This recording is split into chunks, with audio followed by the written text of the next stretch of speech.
It's afternoon here on the East Coast, uh, morning everywhere else. Welcome to our live panel discussion about education in the time of the coronavirus. Our expert panel is ready to field your questions on homeschooling. If you have kids at home who are bored when they're not schooling, what the future may hold for education during the coronavirus, after the main threat has passed. We're ready to answer all those your questions. Now, I'll preface all this by saying this is a new situation for all of us. And while Cato has expert IT staff, a tremendous conferences staff, my home studio staff is pretty much just me and my dog. My kids, I don't offer them or pay them enough that they're willing to do the job. So if I run into any technical difficulties or anybody else, please bear with us. Now, we have one very important note. If you want to ask questions via Twitter, please use the hashtag CatoCEF. That's hashtag CatoCEF. You should also see it in the lower left-hand corner of your screens. And use that, and I assure you, operators are standing by to take your questions. With that, I'm going to give a very quick introduction to our panelists. If you want to ask more, you're welcome to ask more about them, but we want to get right to your questions. So our first panelist is Carrie Macdonald. She's a Cato adjunct scholar and the author of Unschooled, Raising Well-Educated Children Outside the Conventional Classroom. Our second panelist is Jessica Kohler. She writes the Beyond School Walls column for Psychology Today and is the founder of Kohler Academy. And then finally, we have Brian Ray, who's the president and founder of the National Home Education Research Institute. And so we've gotten some questions already, and I'm going to start with the first question. I'm going to send it to Carrie first. And this comes from Indie Thinker. I'm not sure that that's their given name, but Indie Thinker on Twitter. And they ask, now that Governor Northam, talking about Virginia, but we have the same situation in Kansas, at least. Things may have changed in the last hour or so. But now that he's canceled public school, although actually he's just physically closed the schools, but now that he's done that for the remainder of the school year, how can parents ensure that their kids don't fall behind? Carrie, we'll start with you. I think the first thing to acknowledge is that this is a big change for all of us. This finding ourselves suddenly living and learning and working alongside our children in isolation from others is a new experience and certainly unsettling in many ways for us. But I do think it provides an opportunity, like you're mentioning, to disconnect from standard schooling. In this case, if you are in a state or a district that has canceled school and is not requiring students to complete curriculum, or in many cases, they are sending home curriculum, but it's optional or for enrichment purposes only. This gives a great opportunity to families when they can explore these incredible digital resources that are now available to us in ways that have never existed before. We see so many organizations that previously had paid content now providing that content for free. We have 2,500 museums around the world with virtual tours for us. We have streaming symphony performances and all kinds of tools. So I think this is a great opportunity for families to see what it's like to learn without schooling. Brian, would you like to add something to that? Yes, the first thing I think of is when a parent asks, how will we do this without them getting behind? I ask myself, are you more interested, politely, are you more interested in them not getting behind, or are you interested in them learning? So that's one of the key things. I was talking with a neighbor to my office here just last week, and he's a principal of a local public school. And I asked him, I said, are you more interested in the children learning or staying on the curriculum that the government schools provide them? And he paused a long time. And first he said the curriculum, oh, but we want them to learn too.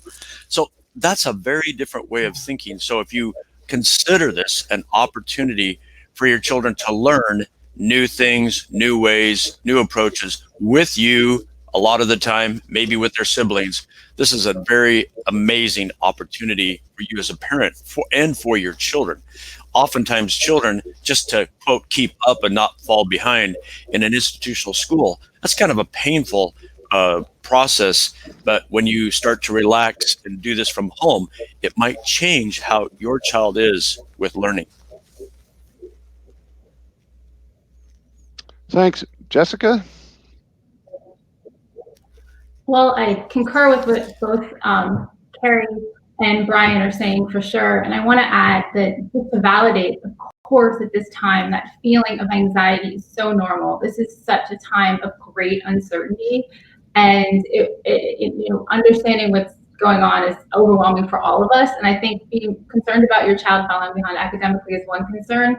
But I want to encourage parents to foremost be thinking about all these changes that are going on and the anxiety that a lot of children are going through, many children, and parents. And we need to step back and make sure they're okay emotionally before we're diving right in necessarily academically. And like Carrie was saying too, we live in such a time where there are so many resources available, and it's probably the best time in history. All this horrible things that happen, right? This is the best time in history. There are so many ways to connect and learn online and just in your everyday life. All of life is learning. And I think many parents, I'm talking to so many parents, so many family members that are really, really stressed out about this right now. And I just want to say first, take a step back and breathe and realize there are lots of ways to connect. There are lots of ways to,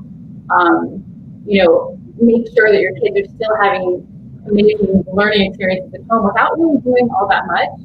And I think that's just something that everyone needs to think about right now. And I also want to say, as a former, I'm also hearing a lot of parents that are really concerned because the schools are sending home a ton of work. I've heard this quite a bit, and they're very stressed out about that.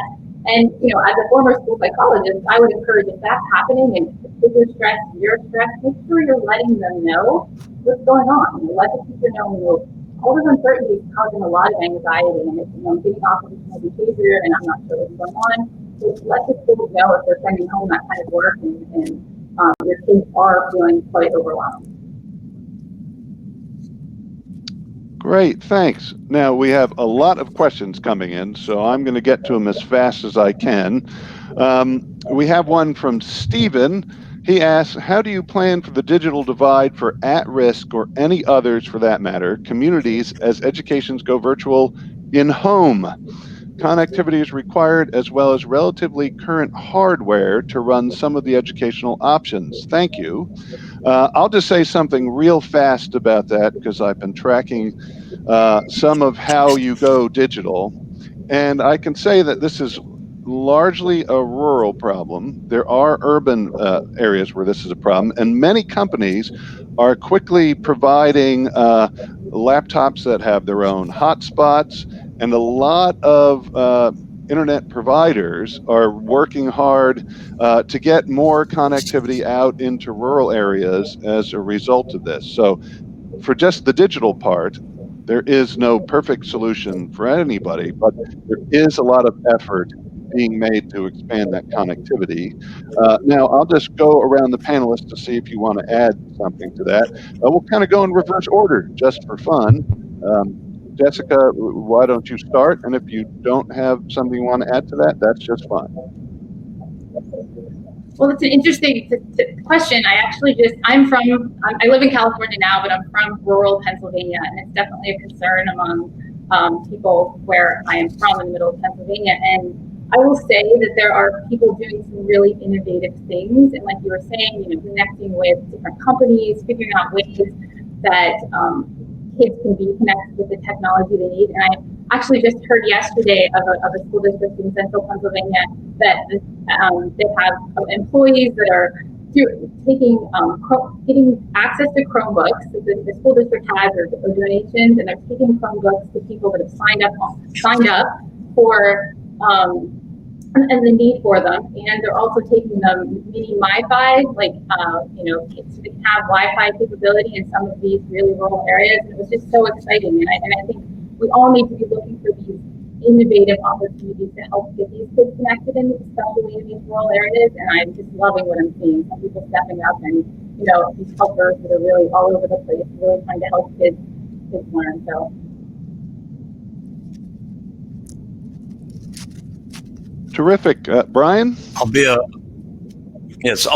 like a halfway Luddite now, and I understand the digital situation. I'm on the internet all day, all those kinds of things. However, I want to remind people that in the modern homeschool movement, for the past 40 years or so, for maybe at least half of that, most of the families who were doing home-based education used these old-fashioned things called books, and they had paper, and the parents had pens and pencils, and they worked with their children with pens and pencils.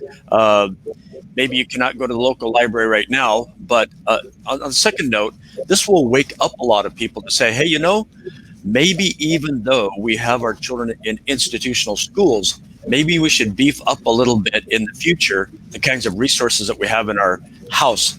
I mean, I'll remember forever and ever and ever. My degrees are in science, biology, zoology, science education, and I've taught biology in public schools and private schools, and I've taught homeschool children. And there's a little piece of a shelf in our family in the house.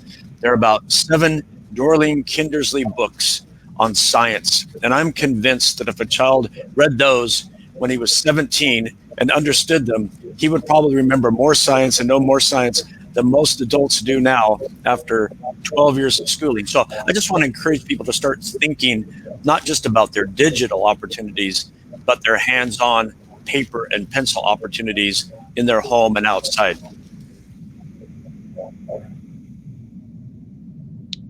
Carrie? I'll just add that the Wall Street Journal several days ago addressed this issue of equal access and found that in some states, particularly in the Seattle area of Washington and parts of Illinois, districts couldn't ensure reliable connectivity and equal technology access for all young people in the districts. And so that's why they've made instances where any curriculum they're sending home is optional, which again is an opportunity for families to see what it might be like to disconnect from a typical schooling environment and explore some of these other opportunities, like Brian is saying, some of these analog opportunities, paper and pens and books, exploring outside near a child's home, and having some of this unstructured offline time to reconnect with curiosities and explore imaginations. And just to Brian's earlier point as well, focus on the learning that will happen over the coming week, being so focused on what is being lost or what learning may not be occurring. Great, thanks.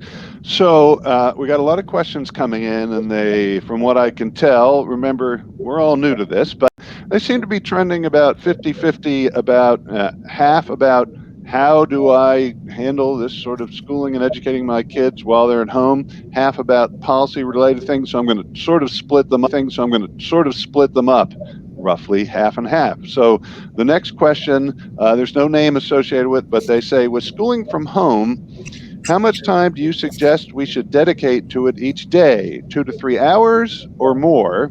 And we'll start with Brian for this one. That's a very customized question for a customized child. But I can tell you this. I'll give you the big sweeping statistics. First of all, most of us know from 6 generations of being institutionalized that it takes schools about 6 hours to do whatever they do with your child. We also know from the last 40 years of research on home-based education, parent-led home-based education, that parents can generally do with their children in 2 to 4 hours what it takes institutional schools to do. So when I say 2 to 4 hours, if you're talking about what a lot of people call academics in the homeschool world, if you're talking about reading, writing, arithmetic, some science, some history, some social studies, really for a younger child, in a couple of hours with one-on-one, or let's say you have 2 children or 3 children, you can do the academics, whether it's the direct instruction or whether it's a more relaxed approach to education or unschooling approach to education.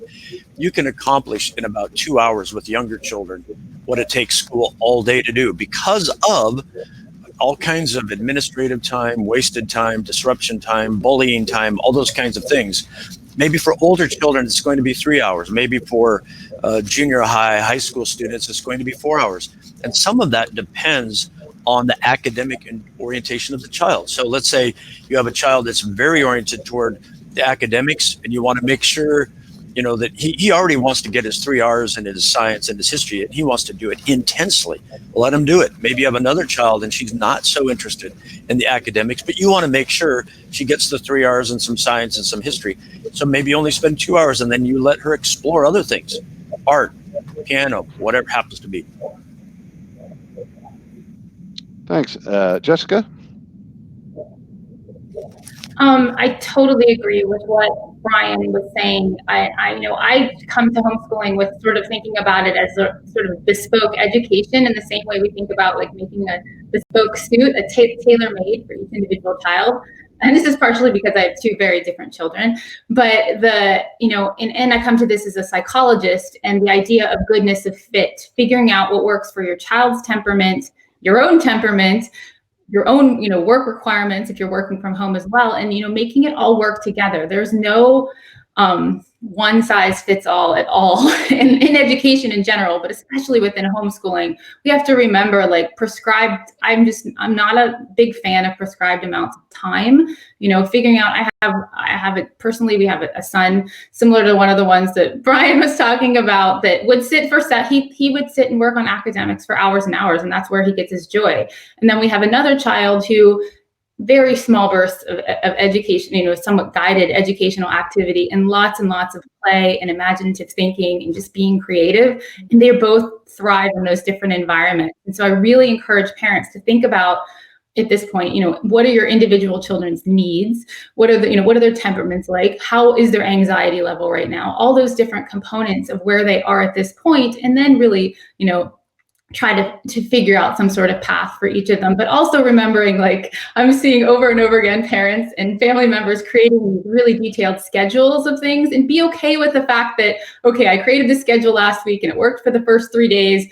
I got to pivot. It's not working anymore. I got to change what I'm thinking, and be okay with that. I can tell you personally, I've had to do that many, many times, and just sort of, you have to roll with it. Great. Carrie? I can understand the tendency for families to want to come back to some kind of a routine right now when everything feels so disorienting and so much anxiety around what we're experiencing. But I would suggest trying not to replicate school at home as much as possible, minimizing some of the emphasis on the academics, and focusing on instead on gathering together as a family and having this opportunity to reconnect with your children in ways that you may not have otherwise been able to, because we're all so busy with our daily activities and we're always on the go and have our own priorities. So it is a moment to really prioritize that family time and that togetherness. Thanks. I'm just going to remind everybody who's watching, if you have questions, you can send them on Twitter. Please use hashtag CatoCEF, that's CATOCEF. And then we got a question specifically for Brian, although I have lost where it is, so I can't remember the person's name. They may not even have given it, but others may have this question. Brian, you mentioned some science books, and they'd like you to just repeat some of those. I really don't like to recommend specific publishers, but I did mention Dorling Kindersley just because they're beautiful books, and I remember that in our family we had some of those, but there are so many different books. Some people just call them DK, and I don't have a lot of specific publishers to recommend. There's so many very, very good ones. Sorry about that. Okay, the next question, I think this comes from Matthew on Twitter, says, what are some creative ways you've seen that educators are delivering educational materials to students who do not have internet access? Oh, sorry, and we'll start with Carrie. I actually don't know. I haven't seen that here. I'm in Boston, Massachusetts, and am focused on, seeing the many digital resources that are available to families. But I haven't seen some of the offline ways that schools are dealing with this. Jessica? I've heard of schools putting out a packet of materials. Oh, sorry. Oh, that's okay. Go ahead. I was just going to say,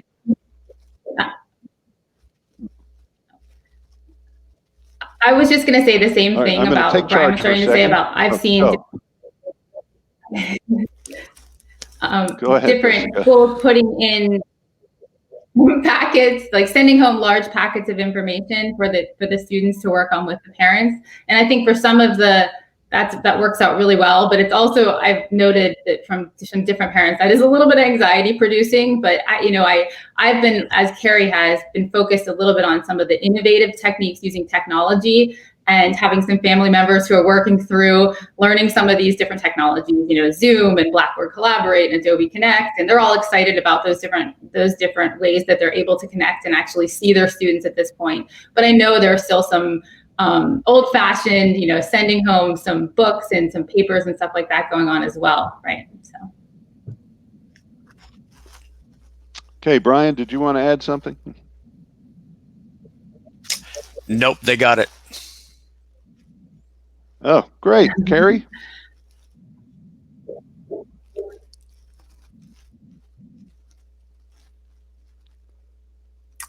All right. Well, sensing no further comments on that one, I had a really good question here, but I can't remember where it was. But so I don't remember the person's name, but I can give you the gist of it, which is we have seen as a result of the coronavirus response the reduction, or at least the temporary removal of a lot of regulation and rules in certainly in healthcare and elsewhere, but also education. And the person who asked the question would like to know what are the chances or possibility of those regulations not coming back. I'll just start by answering that and saying that I am somewhat hopeful that the situation that we're in now, one of the silver linings may be that people come to realize that a lot of regulations were standing in the way of innovation and the ability to quickly move things that people need and get it to them. Certainly, most people will be seeing that in healthcare, but we've had this problem in education as well.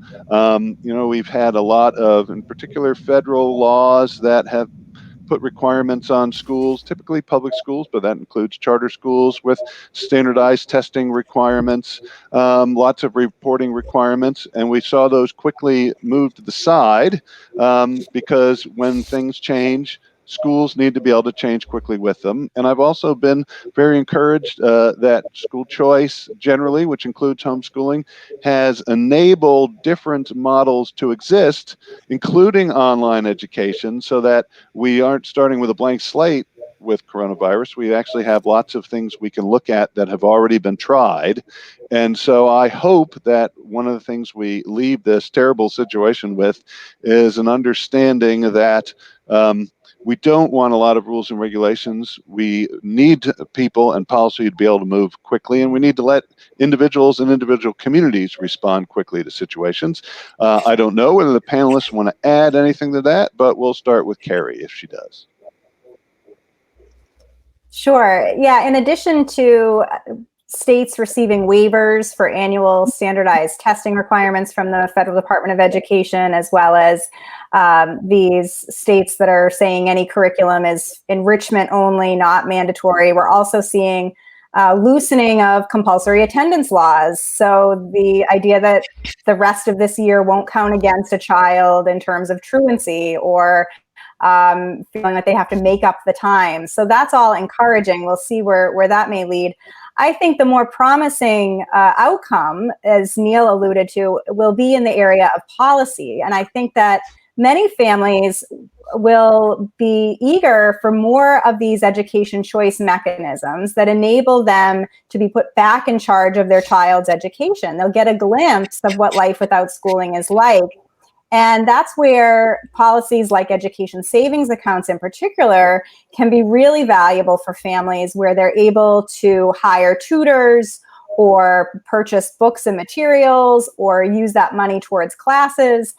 Those will be the kinds of education choice mechanisms that I think we'll see parents pushing more for, lawmakers should be pushing more for, that will expand education for families.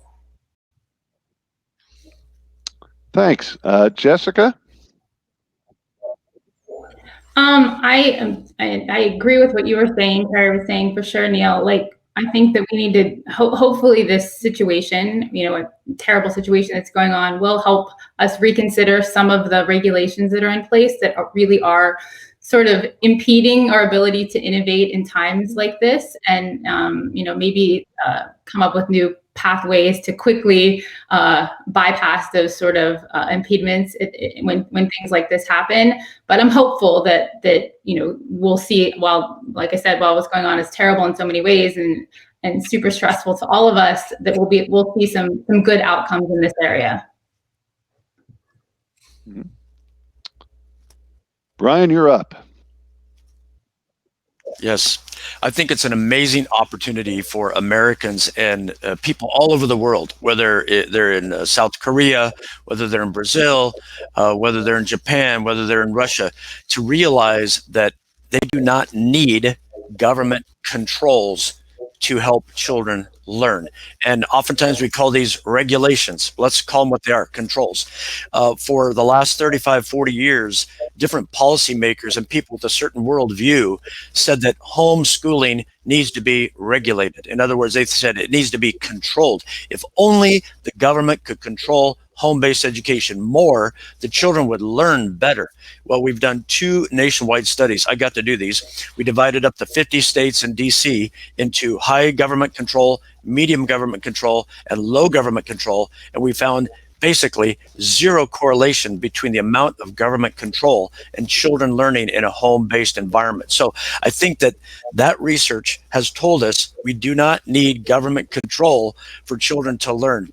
Secondly, we have all these government controls, and yet government-run schools still cannot guarantee that children learn. So I think this is an amazing opportunity for Americans to learn firsthand.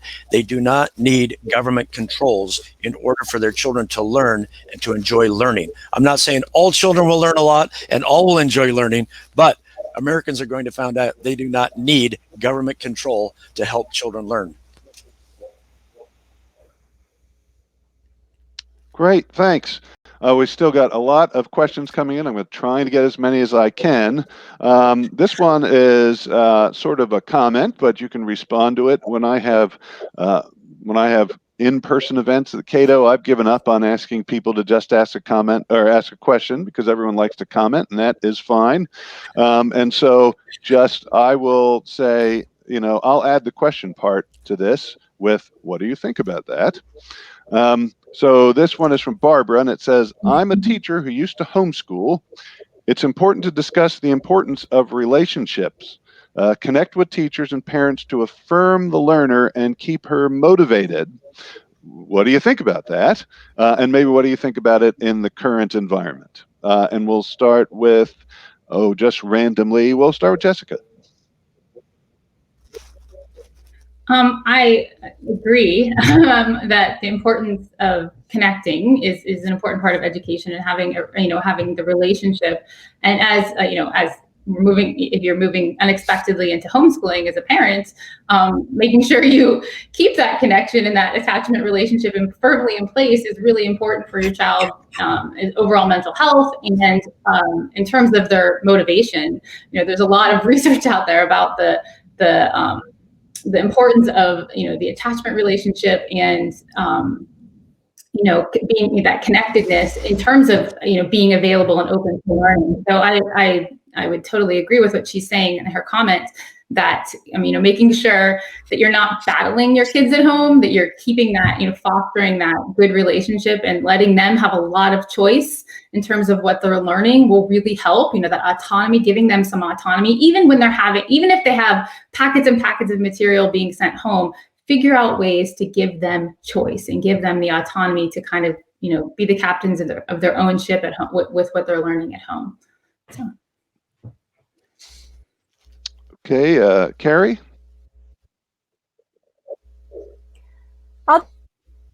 Motivation piece. I think it's important to remember that young children are incredibly imaginative, motivated. They may not always be motivated in the ways that we think they should be motivated, but they are, full of enthusiasm and inventiveness and a desire for learning. And the Boston College psychology professor, Peter Gray, forward to my Unschooled book, he says that these natural drives for learning and discovery don't sort of magically turn themselves off when a child is 5 or 6 years old. We turn them off with our coercive system of schooling. And so I think this is another opportunity for us to move away from that system of coercion and compulsion that we see in standard schooling and watch how our children's curiosities reemerge, learning and their desire for discovery are rekindled outside of a conventional classroom. Brian? Well put, Carrie and Jessica. And so the comment was about relationship and affirmation. I think the person said from teachers and so forth. Again, that's kind of coming from an institutional model. Remember that when you are teaching based out of the home, you have different relationships. You still have siblings, you still have parents, you still have neighbors, you still have people in your on your soccer team and in your 4-H club and all these kinds of things. So home-based education is not exactly like what a lot of people are experiencing right now, but hopefully they will start to experience it. And when they are able to kind of emerge a little more from the whatever we call this distancing, then they can start to enjoy more of what homeschoolers have been enjoying for the past 35 years. And that is a lot of relationship. So while you're at home, maybe you could do relationship with grandma or grandpa on the phone, or aunt and uncle, or friend on the neighbor. And they could say, hey, what are you doing today? What'd you study today? Or what'd you explore today? You could do those kinds of things. Thanks. Okay, the next question. Oh, sure. Go ahead. I was just going to say, one of the points I was hearing psychologists talking about, we're using this term social distancing over and over again. And I think it's unfortunate because more of it is about physical distancing, because we have so much opportunity now with technology to still have some social interaction. We had my mom and my stepdad were super excited. We had our first Zoom family coffee last weekend, and I'm seeing so many people doing these things. Let's remember that we have all of these different technologies right now to still keep up the social piece, which is so important while we're doing this physical distancing. So that's all I want to say. Great. Thanks. So the next is sort of a concern. It's not really a question, but a concern that a parent of a second grader has, and that she's afraid, he or she, I'm not sure, is afraid there's not enough, the school is not sending enough material for the child to stay engaged. And she says, or he says, that they're now using books they have at home, but are worried that the teacher at their school will not grade the additional work that the student is doing, and they want to know how they can handle that. I can't get from following how this is being handled around the country, assuming this is a public school, but it could be a private school.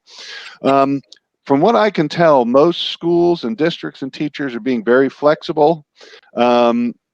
It doesn't appear right now, although of course everybody is sort of putting this plane together as we're flying it, but it seems like they're going to be very flexible about allowing people to educate their kids beyond just the packets. And it appears in many cases there's not going to be nearly as much emphasis on grading as there is when in normal times. Some schools are moving to the idea they'll just give a pass-fail grade.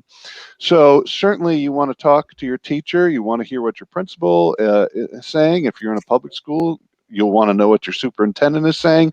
But it does look like most people are recognizing there needs to be flexibility, and maybe we shouldn't be focused too much on grades, and I don't think the schools will be. But you all on the panel, you probably have some great ideas of how you can sort of construct or guide deeper learning, not for grades, but just for learning, and maybe what you can do with things you already have in the house. I'll start with Brian. I'm trying to go in random order, but of course it's not random. But so Brian, we'll start with you. Thank you. I'm going to be really blunt, hopefully kindly with this parent. I'm going to ask the same question I asked of the public school principal next door to my office. Are you more interested in your child, your second grader, learning or being graded? And I have a hunch you're going to say learning. So really, this is going to sound much simpler than a lot of people think it is. Let's say your second grader knows how to read. Sit down with your second grader for a half hour per day and let him or her read aloud to you. And then you read aloud to him or her. Maybe that's for a half hour, maybe it's for an hour. A variety of kinds of books. They could be off your shelves, they could be off your cell phone, they could be off your computer, online, whatever you want to be. And let's say you think, well, it's important to keep the math going. Most of us think it's important to somehow keep the math going. If you want to be more standard, more institutional, look for some kind of math curriculum that fits about where he or she is, online, wherever, books from Walmart, whatever happens to be, wherever he or she is, then go from there. You do not have to have a packet from the public school or the private school. And let's say you're interested in keeping the writing skills going and the thinking skills going. Maybe you have your child write one letter per day and mail it in an old-fashioned envelope with a stamp to grandma or grandpa, to an uncle, to a congressman, something. It's going to be incredible. Your child is going to learn. You're going to enjoy learning together. And all of a sudden you forget about grading. My only question about that is, what's a stamp? Anyway, we'll now send this over to Carrie. I think we're an opportunity to see these amazing online community gems. So I've, for example, recently discovered, because we can't get to the library or the bookstore, all of the ebooks that are available to borrow through our library website. And now there are also many other websites that are emerging with free ebooks to share with families. And so yesterday I borrowed from the library on an ebook a biography of Isaac Newton and read that to my 11-year-old son because he was interested in Isaac Newton. I've been talking about Isaac Newton throughout this pandemic because his story is relevant in that he lived in the 17th centuries, and in 1665, the bubonic plague hit London and closed down all of the college campuses. So Isaac Newton was a young college student at the time at Trinity College in Cambridge, fled to the countryside to his childhood home, like many college students today are doing. And it would later be called his year of wonders because he discovered gravity, he discovered differential and integral calculus, he created his theory of optics. He would say himself that it was one of the most intellectually productive times of his entire life and really laid the ground phenomenal and science throughs that we all value. So along those same lines, it's saying to families that if we focus so much on, we've lost a lot. That's not to minimize the pain that many families are experiencing right now, but it's also an opportunity to see how much we could gain and how productive and creative and inventive this time away from our typical routines could be. Great. Jessica?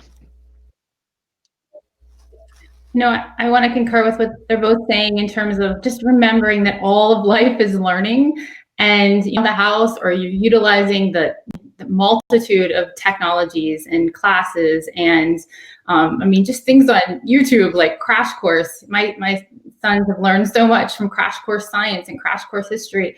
All of these different things we have that are available, and even if we don't have the access to the technology, like Brian was saying, in terms of just writing about anything you're interested in. We in our family, we've kind of in the past, this was even before the whole coronavirus, hit, we've kind of taken up to like asking Alexa at dinner time, Alexa, tell us about, Tokyo. And then from there, that just flows into conversation, and we talk all about what's happening, in Tokyo, and Dad's been there a lot for work. And then the conversation just leads you in so many different directions. You go down so many different sort of rabbit holes of learning that you don't even anticipate that will happen. And I also want to say, in pulling from what I know about the cognitive science of learning, one of the most powerful things you can do is whatever is happening in your day, and you're having to do some work, and your kids are off reading by themselves, or they're taking online classes, or they're doing things like crash course videos. At the end of the day, talk to them about what they learned. That retrieval practice, pulling it out from back out from their memory, whatever they learned during that day, is so very important for their long-term learning. And it's really, truly one of the most effective things you can do to improve their learning. So, at the end of the day, when everybody's all done with their work and their formalized learning, talk to them about, okay, what did you learn about Isaac Newton? What did you learn about Tokyo? What are those things you can tell me about it? Because just even them regurgitating, telling, and connecting it to things will be, have profound effects on their learning in general. Thanks. Now we're going to go to a question from YouTube. This is from Anonymous. They ask, do you think this will encourage homeschooling, presumably everybody being at home on computer schooling? Do you think this will encourage homeschooling, or do you think the lack of ability to allow kids to socialize because of coronavirus will adversely affect the homeschooling movement? I should say on my own Twitter handle, which is @NeilMcCluskey, I put up a poll last night asking whether or not this situation will make people more open to homeschooling. And right now, about 70% think it will make people more open to homeschooling. About 30% think it won't make them more open. What do you all think is the effect that this particular form of homeschooling will have on people's views about homeschooling going forward? And we'll start with Jessica. I agree with what's happening on your Twitter. I think that it is going to just open some people's eyes, not everyone's, right? This is just conjecture. I think that some people are going to realize, because they're sort of forced into this situation, that there are so many resources available. And hopefully they'll also realize that this isn't what typical homeschooling looks like without the ability to, go out and, do groups in person and all those things. But they'll realize that there are so many resources that are available, and that it'll make them really rethink maybe some of the maybe negative perceptions of homeschooling they may have had. So my thought would be that you might see a slight uptick in homeschooling after this, but I'm not sure. All right, Brian? Yes, I think that I'll start with the no part of it. I think many parents are going to be doing this teaching at home, and they're going to be shell shocked, and some of them are going to say, "Oh no, it's way too much work," or "I want more me time," or "I kind of enjoy it when the children go away to school." I'm being real honest here because I've talked with people about this, and they're going to say, "Never, never, never. Now I know I'll never homeschool." Okay, there's going to be a whole nother section of people who say, "You know what? That was very interesting. And some of the things I thought about homeschooling, and I know this is not exactly homeschooling, are not true. Some of the myths are going to be busted." And I do think that a lot of parents will realize, you know what? Our children can learn and enjoy learning without a government licensed teacher. Our children can learn and enjoy learning without university trained teachers. And by the way, I was a trained teacher and I taught teachers. And our children can learn and enjoy learning without $12,000 of taxes from my neighbors. And this was kind of freeing, and this changed our family, and we start having more relationships, and we're enjoying things in a way we never enjoyed them before. I'm not much of a prognosticator, but I do think that we're going to see a significant increase in the number of people homeschooling and the percent of school-age children being homeschooled next fall. I just think it's going to happen. Carrie? I agree. Most families, of course, will be delighted to get back to their typical work and school routines. All of us will be thrilled when life gets back to normal. But I do think that, and I would be surprised if we don't see an increase in homeschooling or virtual learning and other kinds of alternatives to school. While, of course, nothing about this experience to homeschooling. We're all isolated in our homes and not able to connect with our communities in physical ways and in typical ways. I think many families are discovering and will continue to discover these incredible resources available to them through digital technology that enables them to facilitate their child's learning without feeling like they have to be the teacher. So, for example, Khan Academy, one of probably the leading free online learning resource that's used in many schools and outside of schools, is tremendous for helping kids to learn math. And parents might say, this is great. I can use Khan Academy to help facilitate my child's math education. I don't have to feel like I need to know calculus. So I think families will see these virtual resources as being really helpful. I think families will also see, and I'm already starting to hear this from families, that their kids are calmer. Maybe their mental health has improved because the bullying at school has stopped. Maybe a reluctant reader has started to read books again because the books they're reading are meaningful to them and not tied to an assignment. And I think that families will be surprised that there can be this abundant learning outside of schooling and will want to continue that post-pandemic. Thanks.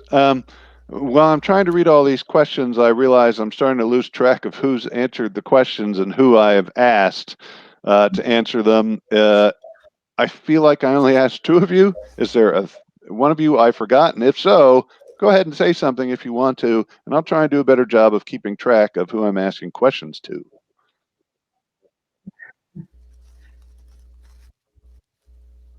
Is there no one I missed? That means I'm doing a much better job than I thought. All right, well then we'll go to the next question, and this one is really important in particular for homeschooling, but I think also has ramifications for when the coronavirus social distancing, or at least beyond social distancing, sort of staying in our homes is over. Chris says, since many families cannot afford to have a parent stay home to help manage a homeschool environment, if you could devise the best educational platform or school, what pieces would you bolt together to get the greatest good for the most children inside a classroom environment? And also, if you have any, I'm going beyond Chris now, if you have any recommendations of what people can do if they want to get something like a homeschool environment, but both parents have to work, just generally, how do they do that? And we'll start with Brian. That's one of the toughest questions so far, I have to admit. So if I could be the grand dictator, I think I would say, let's try something like 9 o'clock to noon at the institutional school, while that one parent or two parents work half a day, and then the children go home and be with the family. And I think that you could get the basic academics done there at the school, and then you could have all kinds of other things going on at home. That's one solution.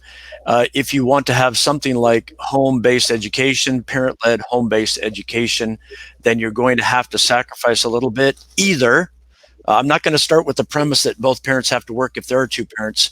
We'll get to the single parent thing in a minute. But maybe the first question is, do you actually truly need two incomes working outside the home? And what are you willing to give up to not have, if you don't have two incomes outside the home? That's a very difficult philosophical, familial conversation. But there are thousands of families who do homeschool with two incomes. Sometimes it's two full incomes, sometimes it's 1.5 incomes. I know that people do it and they work it out, and it's a lot of work to do, but I know they do it. The single parent family, I'm gonna pass that one on to Carrie and Jessica. Okay, you don't get to be the moderator, but I will. So we'll go with Jessica first.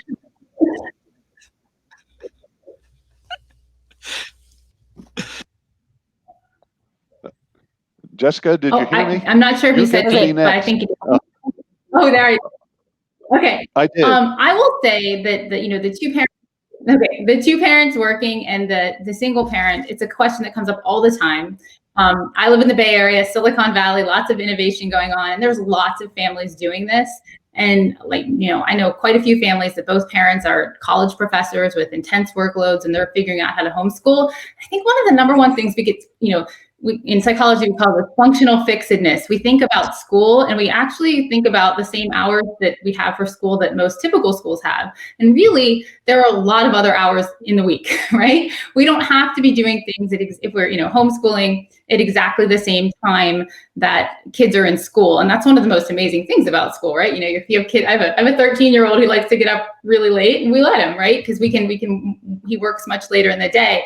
And you can manage your time if both parents have to work, and figure out different, some families are blessed to have, want to have grandparents around, or aunts and uncles that can help with childcare and those kind of things, or taking kids back and forth to different co-ops and that kind of thing. And then you can have, I'm thinking about one particular family I know, they do most of their homeschooling on the weekend.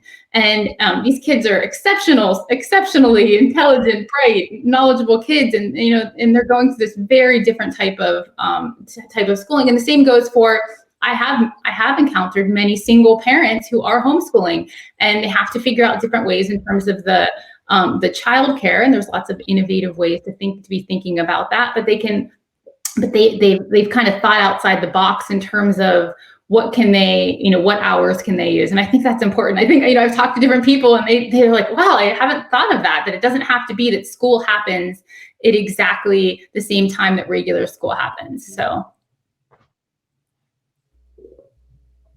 Thanks, Carrie.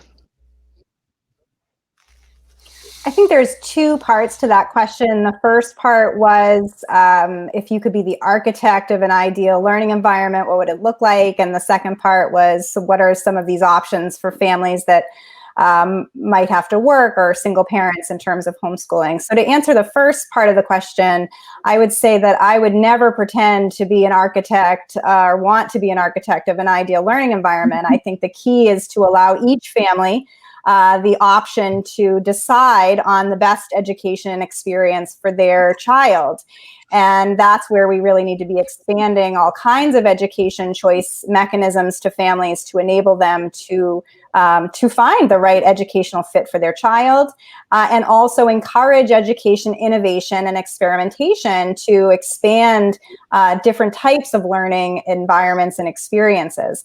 The second part of the question, in terms of what are the trends in homeschooling, I think one of the things we're seeing is a lot of increased interest in hybrid homeschooling models, where children might attend a learning center or some type of school a couple of days a week, and then the rest of the time is at home. We see that in the private sector with hybrid homeschool models, as well as in the public sector. For example, California has public charter schools that operate on this hybrid homeschool model, where the kids are in school a couple of days a week and the rest of the time is home. So I think we're seeing more of that. I think we're seeing expanding networks of in-home microschools that are either low cost or publicly funded. I think we'll see more of these innovative models appearing as families are seeking something that's more flexible for their family. Yeah, I'll just add, pretty much what Carrie just said, which is we want to have as much school choice as possible, where people can take the money that's supposed to educate their child and take it to the school that works best for them. And we do, certainly homeschooling is important. There are homeschooling co-ops, as you said, but there are also all sorts of charter schools, private schools. You've got Montessori schools. You have sort of progressive lab schools. You've got traditional schools. Somebody mentioned, one of the commenters mentioned the Barney Charter School Classical Academy. So there are lots of options for different people. Homeschooling can certainly be one of them, but what you want is the most sorts of educational options that you can get. That's my little editorial for this. And next I go to a question from Patrick, which I think is, related to homeschooling, but is probably a tension that almost every parent feels all the time. And he says, how do you manage the conflicting desires for your child to be comfortable in a home education environment? I would also say, just keep your kids happy, but also to be serious about the learning that can happen. This might be difficult for children used to quote unquote serious school happening exclusively in schools. So in part, this is a question about, well, how do you keep them feeling like school is important when they're not actually in a school building, but also maybe a even bigger point of, we often feel a tension of, we want our kids to enjoy what they're learning, so feel like often they need to really have their nose to the grindstone, because part of education is, grit. And so if you want to answer the question specifically about schooling now, or that broader sort of philosophical question, feel free, and we'll start with Carrie. I'll take the philosophical angle. Ivan Illich in 1970 wrote in his book, Deschooling Society, schooling prepares for the institutionalization of life by teaching the need to be taught. And I think we've all become conditioned to be taught.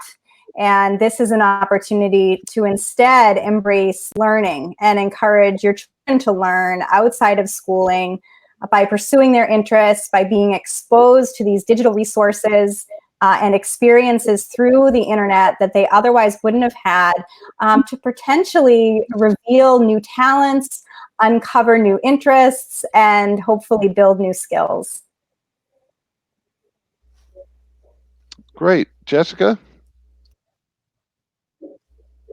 Yeah, to piggyback on what Carrie was saying, what you were saying earlier, Neil, about just choice in general. We think about choice being so important, like you were saying, about all the different options that to be available at a macro level.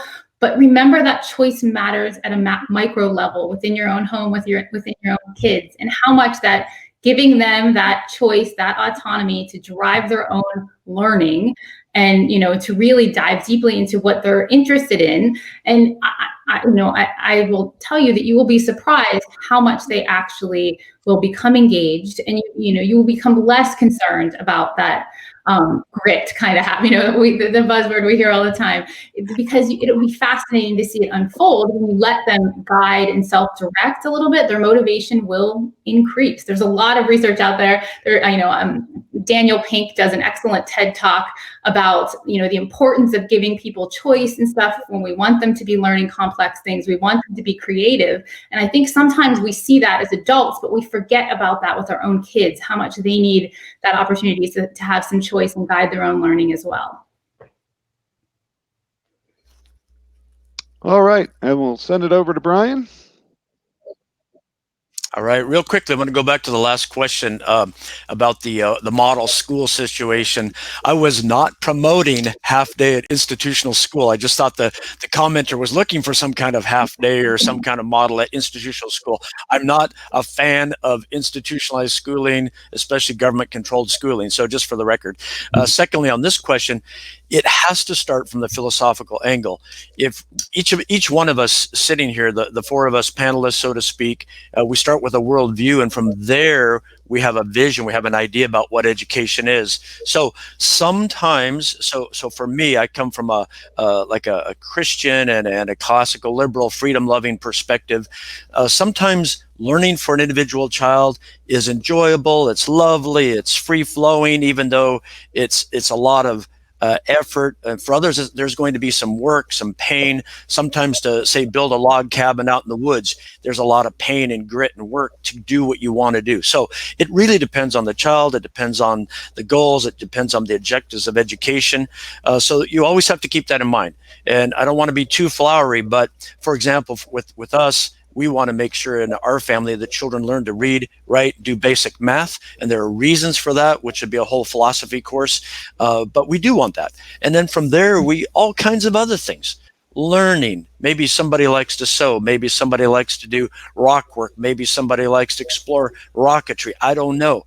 You are so many opportunities in an a system of education that has a lot of opportunities, and that's the key. I mean, we want to give people these opportunities, and each family, this is where you find out who's in charge of your child's education. Is it you and your child as he gets older and older and older, or is it the state? So this becomes very philosophical. I believe it's parents, and that starts to share more and more and more with your child as he or she gets older. So it becomes a very philosophical issue. Great. I have one from Jeff that I'll try and handle as best I can very quickly. They have 3 questions, a parent of a high school junior. 1, how will universities honor the results of the truncated AP exam this year? That's the advanced placement exam, which is being reduced, as I've read, to 45 minutes. The answer to that is I don't know. I don't think universities have made those decisions yet. They're right now just working on how they are going to cope with either online learning for the students they have right now, how they're going to adjust admissions, how they're going to adjust visits. So I don't think most universities have answers to that yet.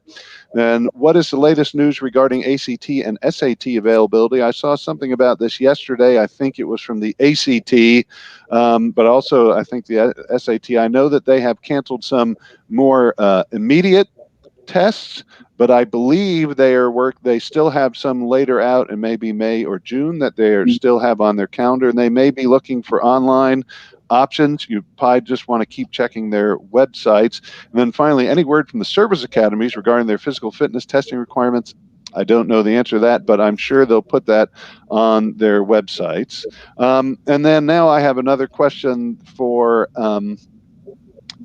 everybody here, although I have to find it on my so people who don't know, I get lots of questions on a scroll, and I had a really good one lined up, and oh yes, that's it. So there's always a concern that some parents, maybe the parents have this concern, maybe others have it about parents. Some parents may not feel that they have sufficient education to help educate their kids at home. Or do you have advice for parents who feel that way, how they can maybe compensate for whatever they feel they maybe have, or what shortcomings they may have in their own education to help to guide the education of their kids? Oh, and I forgot to say who goes first, so we'll start with Jessica.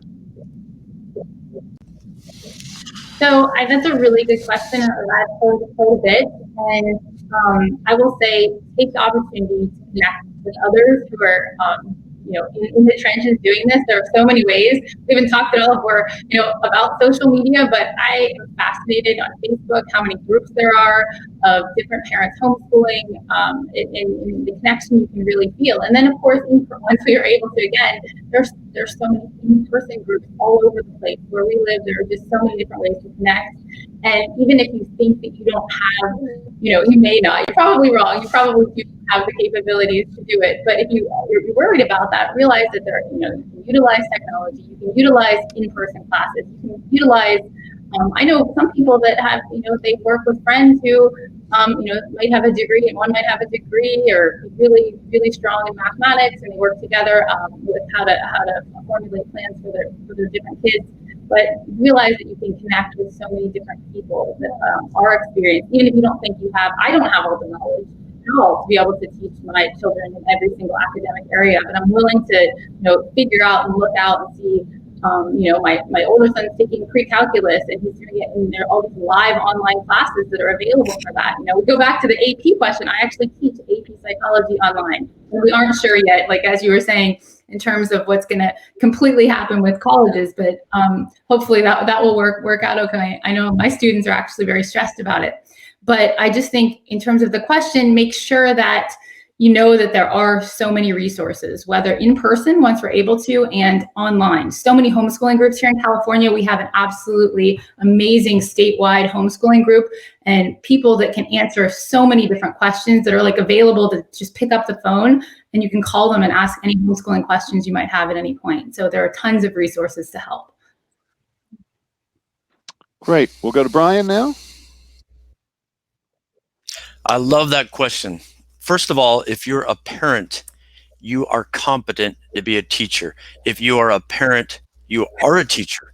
You started teaching your child from the moment he or she was born. So I just want to say that is a fact. That's a declarative statement. Secondly, the modern homeschool movement is proof positive that people who are high school dropouts, families in which there are 2 doctorates, they are competent to educate their children. And what I've found by my experience with hundreds and thousands of homeschool parents is that they are now learning things they never learned, and they're learning them with their children. Home-based education educates at least 2 generations simultaneously. So you might say, but I don't know US history, or I don't know pre-algebra, or I don't know Spanish. First of all, it's an opportunity for you to maybe learn with your child, maybe be one tiny step ahead of your child. Maybe your child will end up being a step ahead of you. These are amazing times. Homeschooling is an amazing opportunity, if you want to call this homeschooling that people are experiencing now. So step back, relax, and figure out that wherever your child is, you go step by step from there in whatever academic subject it is. And if you are behind your child, maybe you're going to be behind, maybe you'll be a little bit ahead. And if we want to go even to the level, if you're not literate, you don't know how to read even, if you're a parent, well, then it's time that you can get some help and you can learn how to read so that you can do these things along with your child. Thanks, Carrie. I'll say that if parents feel like they are not able to provide content that's equivalent to what's happening in schools, what does that say about the education they may have received in school?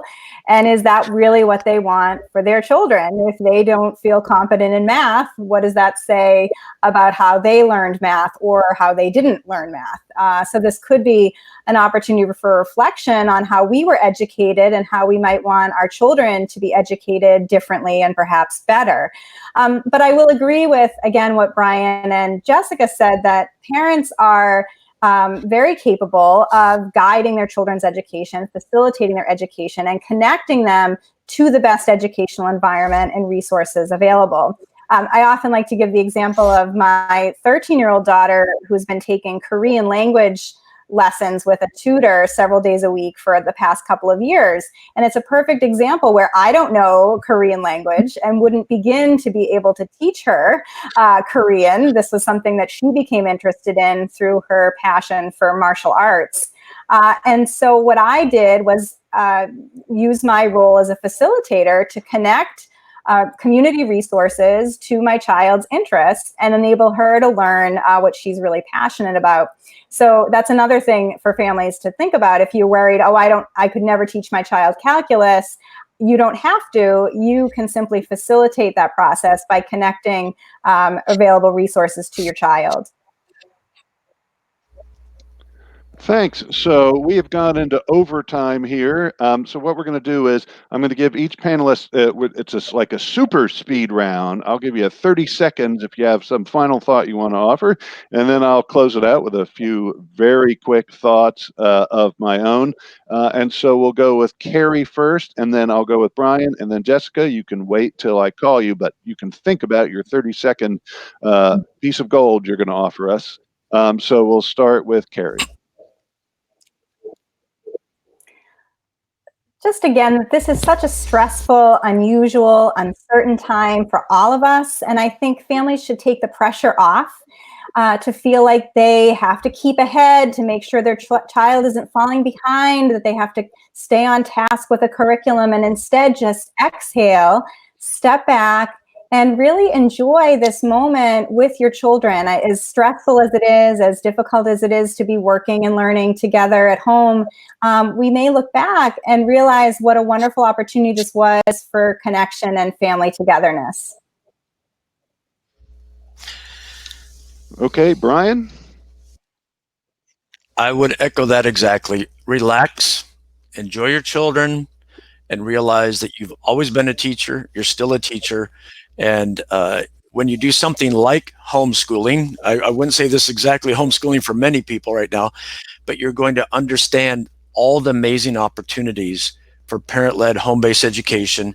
And eventually when this passes by, you'll have all these connections in the community, and you might never want to go back to institutional schooling again.